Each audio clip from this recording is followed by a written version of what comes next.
Күп кенә кешеләр сорау бирәләр. Нишләп Аллаһы Тәгалә бөтен кешене дә мөселман итмәгән икән дип.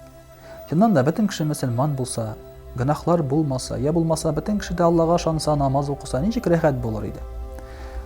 Дәреслектә чыннан да Аллаһы Тәгалә бөтен кешене дә мөселман итеп яраткан. Пәйгамбәрбез саллаллаһу алейхи ва сәллям әйтә: "Бөтен балалар да туалар фитри иман белән, ягъни мөселман булып" ди. Бары тик аларның әти-әнисе аннан соң алардан ясый, христиан, я булмаса яһуд, я булмаса мәҗүси ди. Димәк, мөселман кешеләрнең балалары үскәч мөселман булып калалар, мөселманга әйләнмиләр.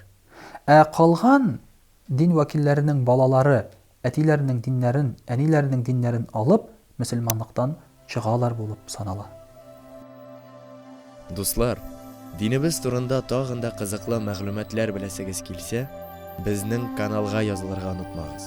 Дусларыгыз белән дә бүлешегез. Шулай ук безнең каналда әлеге чыгарылышның урысча вариантын да карарга мөмкин. Үзегез җавап таба алмаган сорауларыгызны әлеге видео астына языгыз. Тәкъдимнәрегезне бирегез. Бергә фикерләр алышыйк.